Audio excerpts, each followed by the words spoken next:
नमस्कार, मैं हूं आपके साथ प्रदीप आजाद। आखिरकार जिसका इंतजार था वो खत्म हो गया और चुनाव आयोग ने आज 5 राज्यों में होने वाले चुनाव की तारीखों का ऐलान कर दिया।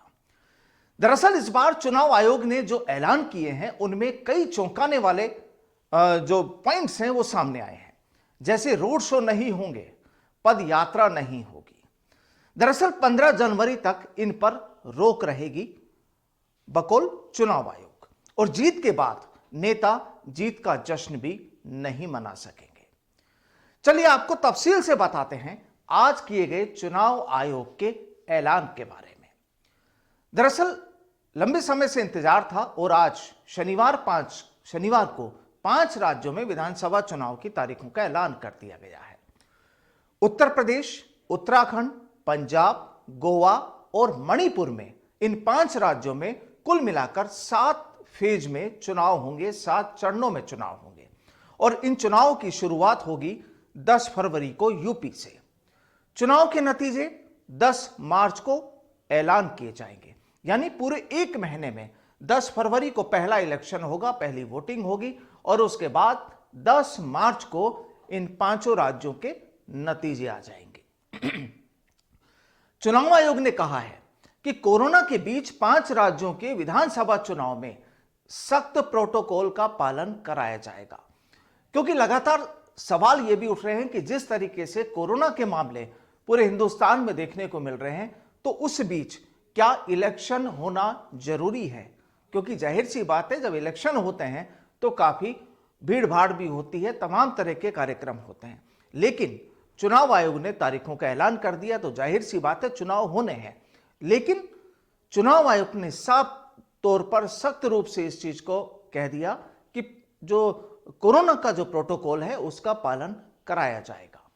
और 15 जनवरी तक किसी भी तरह के रोड शो, रैली, पदयात्रा, साइकिल या स्कूटर रैली जो भी नेता लोग करते हैं उनकी इजाजत नहीं होगी। ये सब कुछ जो भी आपको रैली या चुनाव प्रचार की जो इजाजत होगी वो वर्चुअल तौर पर आप कर सकते हैं। और जीत के बाद किसी तरह का विजयी जुलूस भी नहीं निकाला जाएगा, जो अक्सर तस्वीरों में देखने को मिलता है कि जब भी किसी नेता की जीत होती है उसके बाद जो हंगामा और जो जश्न होता है वो पूरा देश देखता है। दरअसल मुख्य चुनाव आयुक्त सुशील चंद्रा ने आज साफ तौर पर कर दिया कि देश में 5 राज्यों की 690 विधानसभाओं में चुनाव कराए जाएंगे। 18 करोड़ 34 लाख मतदाता इन चुनाव में हिस्सा लेंगे और कोरोना के बीच चुनाव कराने के लिए नए प्रोटोकॉल भी लागू किए जाएंगे। सभी चुनाव कर्मियों को कोरोना वैक्सीन की दोनों डोज लगी होगी और जिन्हें जरूरत होगी उन्हें प्रिकॉशन डोज भी लगाई जाएगी। क्योंकि बड़ी बात यहां पर यह भी है कि जिन लोगों की ड्यूटी इन चुनाव के दौरान होती है, उन सरकारी कर्मचारी और अधिकारियों की जो ड्यूटी होगी उन्हें दोनों डोज लगी होनी जरूरी होगी और जिन्हें जरूरत होगी उन्हें प्रिकॉशन डोज भी लगाई जाएगी, जिनकी चुनाव कराने में मुख्य भूमिका रहेगी, वहां पर ड्यूटी रहेगी। चलिए आपको कुछ पॉइंट्स बताते हैं, बड़े पॉइंट जिनसे आप आसानी से पूरी बात को समझ सकते हैं। दरअसल कोरोना के बीच चुनाव जो चुनौतीपूर्ण होंगे, जाहिर सी बात है, और नए कोविड प्रोटोकॉल यहां पर लागू होंगे।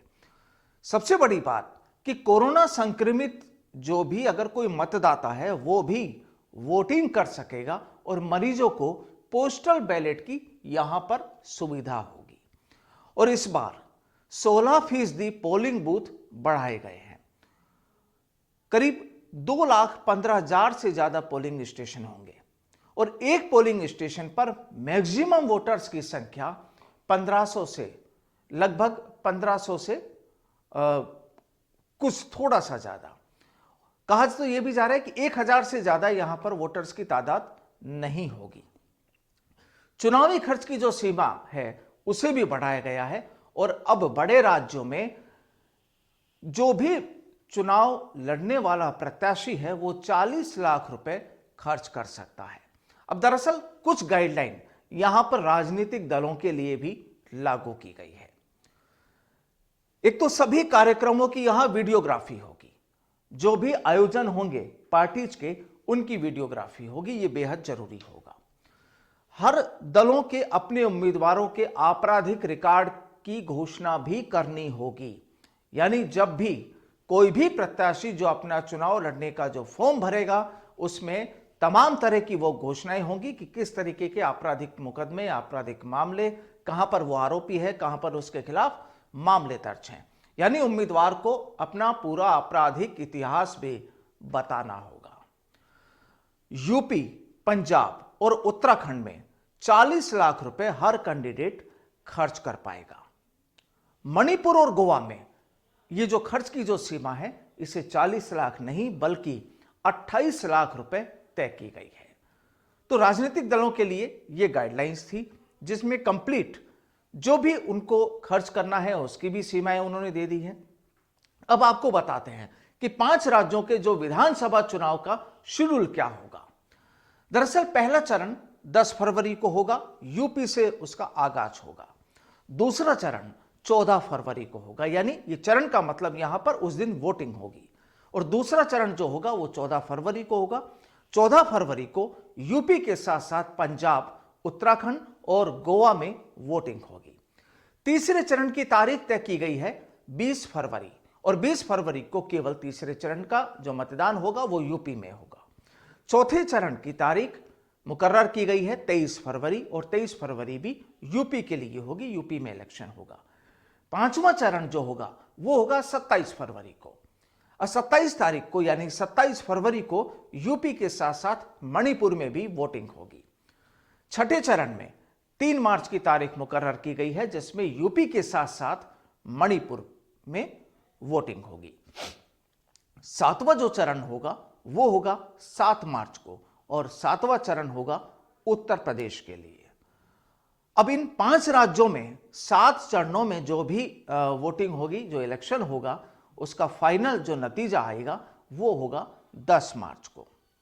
तो ये थी चुनाव आयोग की वो गाइडलाइंस जो प्रत्याशियों के लिए, राजनीतिक दलों के लिए और तारीखों के ऐलान जो किए गए हैं उनके लिए, और जो एक प्रोटोकॉल की जो यहां पर बात की गई है, जिन चीजों पर पाबंदी लगाई गई है, ये था इलेक्शन कमीशन का वो पूरा जो आज प्रेस कॉन्फ्रेंस के जरिए इसे कुछ देर पहले ही सामने लाया गया है।